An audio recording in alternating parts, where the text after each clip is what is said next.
Hello my dear students, मैं Iqbal sir आज हाजिर हूँ फिर एक नए टॉपिक के साथ एक्सक्रीशन। इससे पहले हम लोगों ने लाइफ प्रोसेस के सारे टॉपिक्स को पढ़ लिया है, जिसके सारे टॉपिक्स यूट्यूब चैनल पे मौजूद है। तो आपका अगर कोई टॉपिक मिस हुआ हो तो आप डिस्क्रिप्शन में दिए गए लिंक पे जाकर के देख सकते हैं। अगर आपको कोई टॉपिक ढूंढने में परेशानी हो तो आप कमेंट करके मुझे बता सकते हैं, मैं लिंक आपको सेंड कर दूंगा। तो आज का टॉपिक है एक्सक्रीशन। तो सबसे पहले समझने वाली बात यह है कि एक्सक्रीशन कहते किसको है। एक्सक्रीशन का मतलब होता है to get rid of waste product. हमारे बॉडी के अंदर जो वेस्ट प्रोडक्ट है उस वेस्ट प्रोडक्ट को बॉडी से बाहर निकालना एक्सक्रीशन कहलाता है। यहां पे एक डिफरेंस समझने की जरूरत है स्टूडेंट्स। दो तरह का बॉडी से वेस्ट रिमूव होता है। एक प्रोसेस कहलाता है इजेशन और दूसरा कहलाता है एक्सक्रीशन। हमने इजेशन के बारे में ह्यूमन डाइजेस्टिव सिस्टम में पढ़ा था, न्यूट्रिशन फर्स्ट टॉपिक में। इजेशन में भी हमारे बॉडी से वेस्ट मटेरियल रिमूव होता है। Then what is the difference between egestion and excretion? Sir, egestion का मतलब क्या होता है कि जब हमारे बॉडी के अंदर अनडाइजेस्टेड फूड मटेरियल, यानी कि इंटेस्टाइन के अंदर जो फूड मटेरियल एब्जॉर्ब हो गया वो तो ब्लड के थ्रू बॉडी सेल्स में पहुंच गया, लेकिन जो अनडाइजेस्टेड फूड मटेरियल है वो लार्ज इंटेस्टाइन, रेक्टम और एनस के थ्रू बॉडी से बाहर आ जाता है। This process is called egestion. लेकिन एक्सक्रीशन का मतलब होता है कि वैसा वेस्ट मटेरियल जो हमारे बॉडी के अंदर ब्लड में डिसॉल्व है, फिर उसको फिल्टर करके ब्लड से बाहर निकालना और फिर बॉडी से बाहर निकालने के प्रोसेस को क्या कहते हैं? एक्सक्रीशन। यानी हमारे बॉडी के अंदर डिसॉल्व जो भी वेस्ट मटेरियल है, जैसे excess salt, excess water, urea, ये सारे हमारे बॉडी के वेस्ट मटेरियल है, इनको ब्लड से बाहर निकालना एक्सक्रीशन कहलाता है। तो हमारे बॉडी के अंदर जो मेजर एक्सक्रीशन का प्रोसेस है वो यूरिनेशन के थ्रू होता है। हमारी यूरिन में मेजर जो हमारे बॉडी का वेस्ट मटेरियल है वो है यूरिया। तो यूरिया को बॉडी से बाहर निकालने के प्रोसेस को एक्सक्रीशन कहते हैं। स्वेटिंग, बॉडी से पसीना निकलना, ये भी एक मोड ऑफ एक्सक्रीशन है, क्योंकि यहां से भी एक्सेस सॉल्ट बॉडी से बाहर निकलते हैं। तो ये आपको डिफरेंस समझना जरूरी है। अनडाइजेस्टेड फूड मटेरियल का बाहर निकलना इजेशन और डिसॉल्व ब्लड के अंदर डिसॉल्व टॉक्सिक वेस्ट मटेरियल का बॉडी से बाहर निकलना एक्सक्रीशन कहलाता है। तो ये तो रहा ह्यूमन बॉडी के अंदर एक्सक्रीशन की बात। एक्सक्रीशन प्लांट्स में भी होते होंगे, एक्सक्रीशन अमीबा के अंदर भी होते होंगे। तो पहले हम उन्हीं टॉपिक्स को देख लेते हैं कि प्लांट के अंदर एक्सक्रीशन कैसे होता है और अमीबा के अंदर एक्सक्रीशन कैसे होता है। तो सबसे पहले प्लांट के अंदर, प्लांट में वेस्ट मटेरियल क्या होता है? प्लांट का वेस्ट क्या है?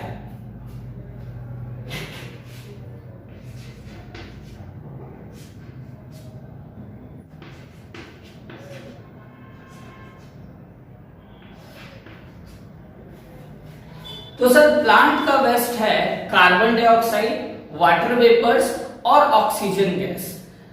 यहां पे समझने वाली बात यह है कि सर कार्बन डाइऑक्साइड और ऑक्सीजन अगर दोनों ही प्लांट के लिए वेस्ट है तो फिर प्लांट के लिए यूजफुल क्या है? तो दोनों अपने अपने जगह पर प्लांट के लिए वेस्ट है। प्लांट के अंदर दो तरह के प्रोसेसेस हो रहे होते हैं। पहला फोटोसिंथेसिस।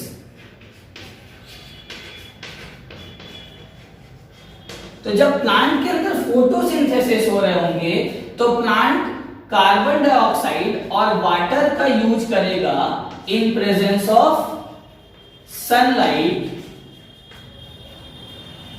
तो ये क्या बनाएगा?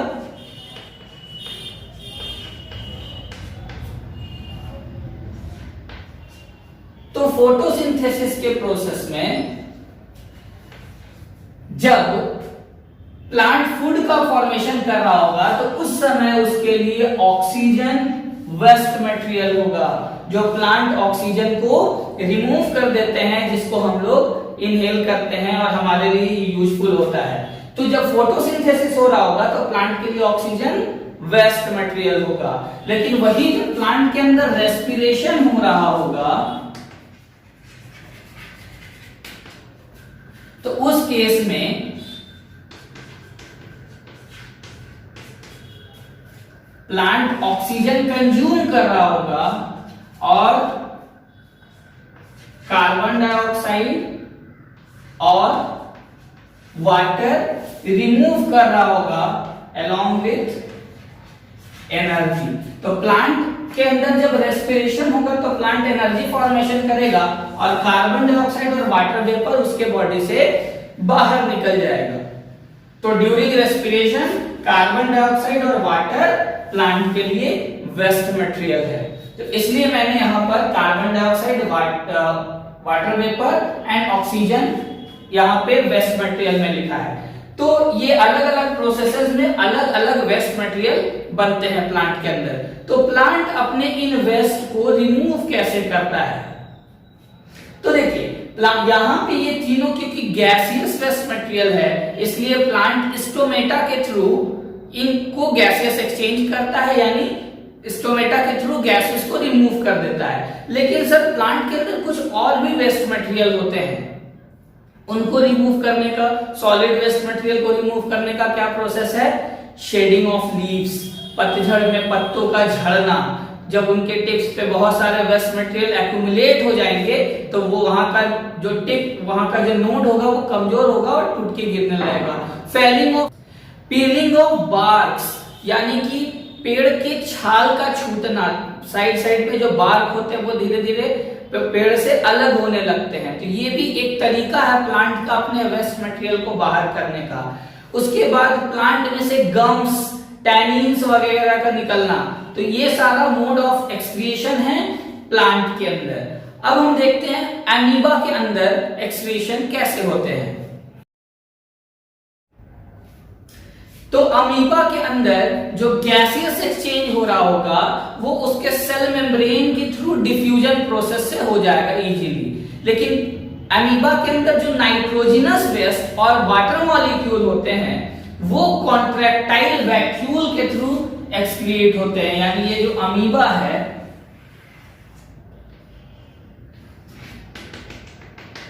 तो जब ये फूड ऑब्टेन करता है, सीडोपोडिया, ये हमने पढ़ा है, सीडोपोडिया के थ्रू ये अपने फूड को इनगल्फ करता है, फिर अंदर एक वैक्यूल बना करके उसको रखता है।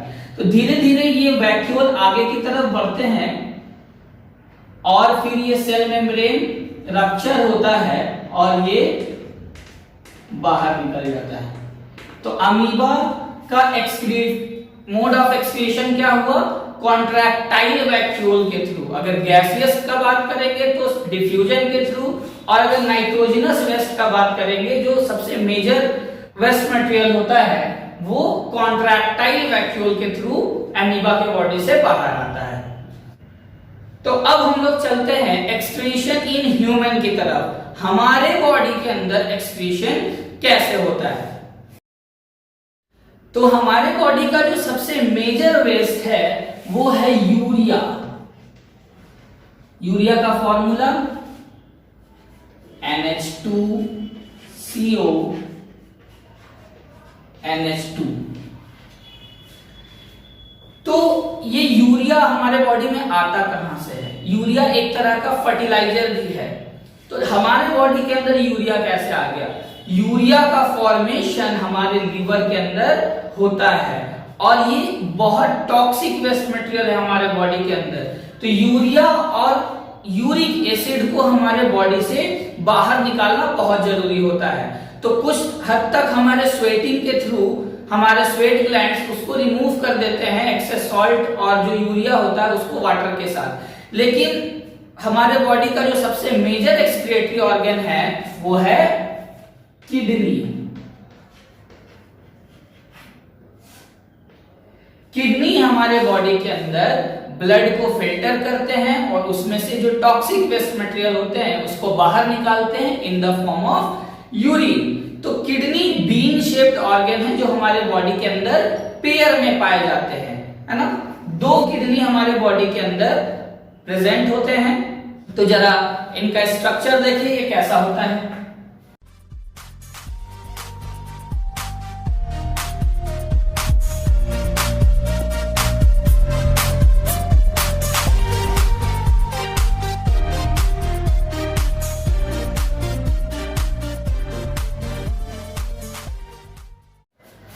तो ये रहा ह्यूमन किडनी का डायग्राम। तो अगर हम इसका नाम लिखे तो ये जो किडनी है ये राइट होगा या लेफ्ट होगा? तो ये हमारे बॉडी के फ्रंट फेस से, तो ये होगा लेफ्ट। तो लेबलिंग करते हैं।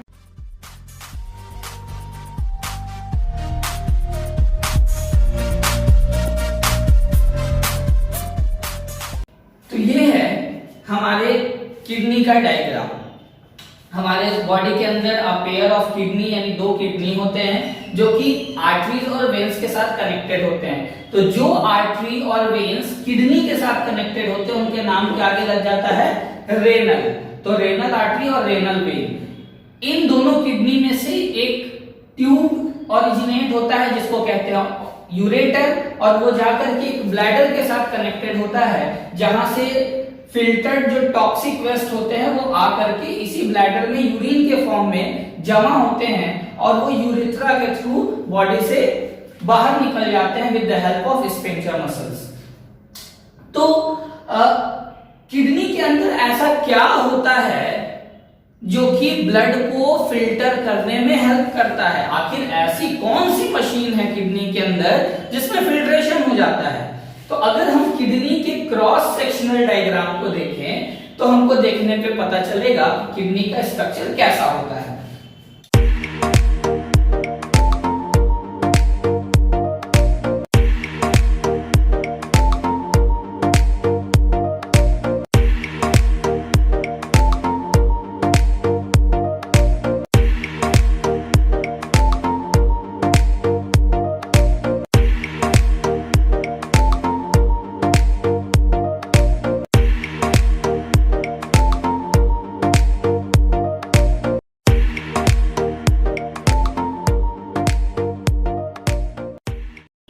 तो ये है किडनी का क्रॉस सेक्शनल डायग्राम।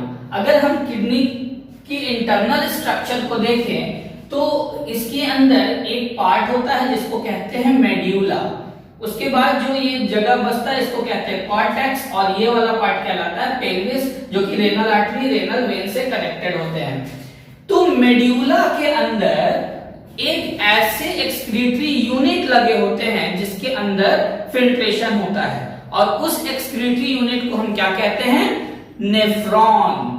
यानी हमारे किडनी के अंदर नेफ्रॉन एक ऐसा एक्सक्रीटरी यूनिट है जो कि फिल्ट्रेशन करने में मदद करता है। फॉर एग्जाम्पल अगर हम बात करें इस पेन की, तो इस पेन का काम लिखने का होता है, लेकिन सर इस पेन के अंदर ऐसा क्या होता है जो लिखने में मदद करता है? पेन तो लिखता ही है, लेकिन अगर हम इस पेन के अंदर हम ध्यान से देखें तो पेन के अंदर एक ये लिड होता है जो लिखने में मदद करता है। अगर हम इसको बाहर कर दे तो फिर ये किसी काम का नहीं रह जाता है। ठीक उसी तरह किडनी हमारे बॉडी के अंदर एक्सक्रीटरी यूनिट है, एक्सक्रीटरी ऑर्गन है, लेकिन किडनी के अंदर ये जो नेफ्रॉन होते हैं जो कि मेड्यूला के अंदर पाए जाते हैं वही फिल्ट्रेशन करने में मदद करते हैं। तो नेफ्रॉन का स्ट्रक्चर हम देखते हैं।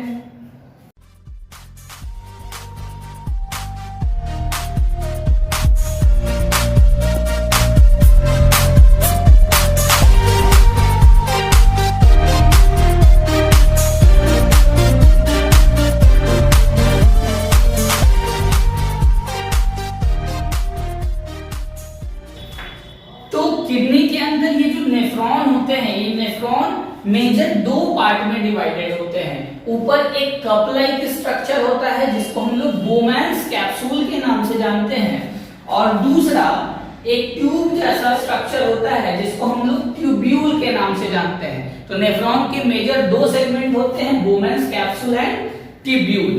अब जो है रेनल आर्टरी से ऐसा ब्लड आता है इसके अंदर जिसके अंदर टॉक्सिक वेस्ट मटेरियल डिसॉल्व है। तो जब ये ब्लड आता है बोमेन्स कैप्सूल के अंदर, तो बोमेन्स कैप्सूल के अंदर ब्लड कैपिलरीज का फॉर्मेशन करता है जिसको हम लोग ग्लोमेरुलस के नाम से जानते हैं। यहां आने के बाद एक प्रोसेस होता है जिसको कहते हैं फिल्ट्रेशन। यहां पर क्या होता है कि जितना भी बड़ा मॉलिक्यूल था ब्लड का वो ऊपर ही रह जाता है और जितने छोटे छोटे मॉलिक्यूल्स होते हैं वो फिल्टर होकर के ट्यूब्यूल के अंदर आ जाते हैं। तो पहला प्रोसेस क्या होगा? फिल्ट्रेशन। लेकिन सर यहां दिक्कत ये आती है कि ब्लड सेल्स को छोड़कर, यानी आरबीसी, डब्ल्यूबीसी, प्लेटलेट्स और कुछ बड़े प्रोटीन्स को छोड़ करके बाकी का जितना भी एसेंशियल मटेरियल्स है हमारे ब्लड के अंदर, जैसे glucose, amino acids, minerals, vitamins और जो सॉल्ट्स है वो भी क्या होते हैं? फिल्टर होने के बाद ट्यूब्यूल में ही आ जाते हैं क्योंकि इनका साइज भी छोटा होता है। तो अब यहां पे बात ये हुआ कि ब्लड को साफ करना था और ये कुछ ज्यादा ही साफ हो गया। सपोज हमने किसी को घर साफ सफाई के लिए रखा और जब आकर देखा तो देखा वो पूरा घर साफ करके चला गया। मतलब डिफरेंस समझ रहे ना? तो यहां पे ब्लड को साफ करना था, मींस सिर्फ वेस्ट मटेरियल रिमूव करना था, लेकिन यहां इतना ज्यादा साफ कर दिया कि ब्लड सेल्स को छोड़ करके कुछ बचा ही नहीं, यानी जो इंपॉर्टेंट था, जो एसेंशियल था वो भी बाहर चला गया। तो ये जो है बोमेन्स कैप्सूल चाय छानने वाले की तरह काम करता है, यानी कि जब इसमें ब्लड आता है तो जो बड़े बड़े सेल्स होते हैं वो ऊपर ही रह जाते हैं, जो छोटे छोटे मटेरियल्स होते हैं वो फिल्टर होकर के अंदर चले जाते हैं। तो अब क्योंकि इंपॉर्टेंट जो एसेंशियल चीज था वो भी अंदर चला गया, तो अब उसको क्या करना होगा? उसको रिकवर करना होगा। तो दूसरा प्रोसेस जो होता है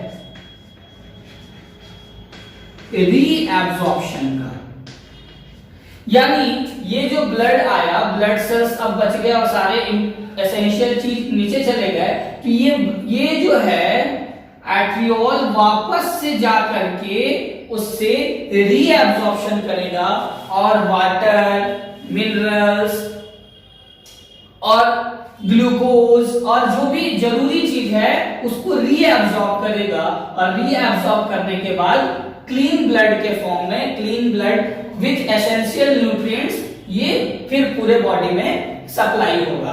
तो यहां से आप समझ रहे हैं तो किडनी के अंदर दो प्रोसेस होगा। पहला तो होगा फिल्ट्रेशन, जहां पे सारे टॉक्सिक मटेरियल को क्या कर दिया जाएगा? फिल्टर किया जाएगा, और दूसरा होगा रीएब्जॉर्प्शन, जहां एसेंशियल चीजों की रिकवरी की जाएगी।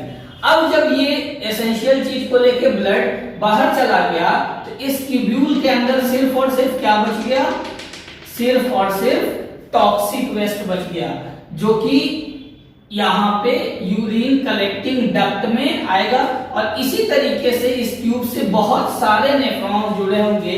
किडनी में अबाउट मिलियंस ऑफ नेफ्रॉन्स होते हैं, तो सभी इस तरीके से फिल्टर कर करके और एक्सेस सॉल्ट वाटर के साथ ला करके इस कलेक्टिंग डक्ट में ला करके छोड़ेंगे, जो कि ये फाइनली जाकर के यूरेटर से मिलेगा और यूरेटर के थ्रू जाकर के यूरिनरी ब्लैडर में इन द फॉर्म यूरिन ये जमा हो जाएगा।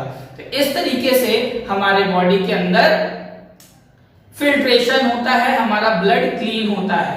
तो यहाँ पे समझ जानने वाली बात यह है कि हमें ज्यादा से ज्यादा पानी पीना चाहिए, क्योंकि जितना ज्यादा वाटर होगा उतना ही स्मूथली फिल्ट्रेशन होगा। ठीक है, तो पानी ज्यादा से ज्यादा पीना चाहिए ताकि यूरिन का फॉर्मेशन ज्यादा से ज्यादा हो, और जितना यूरिन का फॉर्मेशन होगा उतना हमारे बॉडी के अंदर से टॉक्सिक वेस्ट मटेरियल भी रिमूव होगा। अगर हम पानी नहीं पीते हैं, यूरिन फॉर्मेशन नहीं होगा और ये टॉक्सिक वेस्ट हमारे बॉडी के अंदर धीरे धीरे एक्यूमुलेट होगा, जमा होगा, जिसके वजह से हमारे बॉडी के अंदर तरह तरह की बीमारियां पैदा होंगी। ठीक है, एक छोटा सा टर्म है कि अगर किसी व्यक्ति का किडनी खराब हो जाता है तो क्या वो जिंदा रह सकता है? बिल्कुल एक प्रोसेस है जिसको हम कहते हैं डायलिसिस। डायलिसिस प्रोसेस से वो जिंदा रह सकता है। डायलिसिस प्रोसेस के अंदर क्या किया जाता है कि एक डायलाइजर मशीन होता है जिसके अंदर एक ऐसा सॉल्यूशन तैयार किया जाता है जिसका कंसंट्रेशन ब्लड के कंसंट्रेशन से मिलता जुलता हो। उसके बाद हमारे बॉडी से एक मिनट,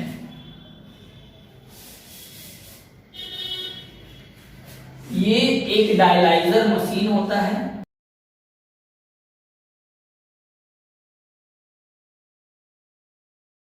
तो इस डायलाइजर मशीन के अंदर एक ऐसा सॉल्यूशन तैयार किया जाता है जिसका कंसंट्रेशन हमारे ब्लड की कंसंट्रेशन से मिलता जुलता होता है। बस इसके अंदर यूरिया या यूरिक एसिड या जो भी हमारे ब्लड के अंदर टॉक्सिक वेस्ट है वो नहीं होता है। तो जब इसको हम लोग एक पेशेंट के बॉडी से ब्लड लेकर के इस डायलाइजर के अंदर डाला जाता है, तो क्योंकि ब्लड के अंदर वेस्ट मटेरियल का कंसंट्रेशन ज्यादा है और बाहर में कम है, तो वो हायर कंसंट्रेशन से लोअर कंसंट्रेशन की तरफ फ्लो करता है और इस सॉल्यूशन के अंदर मिक्स हो जाता है। तो ये सॉल्यूशन कंटिन्यूअसली चेंज किया जाता है। तो धीरे धीरे ऐसे ही क्या होता है कि इसके अंदर से, क्योंकि बाकी सारे चीजों का कंसंट्रेशन सेम है तो उसका कोई फ्लो नहीं होता है, लेकिन वेस्ट मटेरियल हायर कंसंट्रेशन से लोअर कंसंट्रेशन की तरफ बाहर निकल के सॉल्यूशन में मिक्स हो जाते हैं, जिससे कि ब्लड प्योर हो जाता है और इसको वापस से पेशेंट के बॉडी के अंदर डाल दिया जाता है। यहाँ याद रखने वाली बात यह है कि ये जो ट्यूब बना होता है जिससे ब्लड को पास करते हैं, ये ट्यूब सेल्यूलोज का बना होता है। ठीक है, तो इस तरीके से डायलिसिस प्रोसेस से एक किडनी फेलियर पेशेंट का भी इलाज किया जा सकता है, उसको जिंदा रखा जा सकता है। तो आज के इस वीडियो में इतना ही। ये ह्यूमन एक्सक्रीटरी सिस्टम खत्म और इसके साथ ही लाइफ प्रोसेस चैप्टर भी खत्म। तो अगर आपको इस टॉपिक में कोई भी डाउट हो तो आप कमेंट करके मुझसे जरूर पूछ सकते हैं। और अगर आपको आज का कंटेंट समझ में आया हो तो वीडियो को लाइक कीजिए, चैनल को सब्सक्राइब कीजिए और अपने दोस्तों को भी शेयर कीजिए। मिलते हैं अगले वीडियो में एक नए टॉपिक के साथ। Thank you.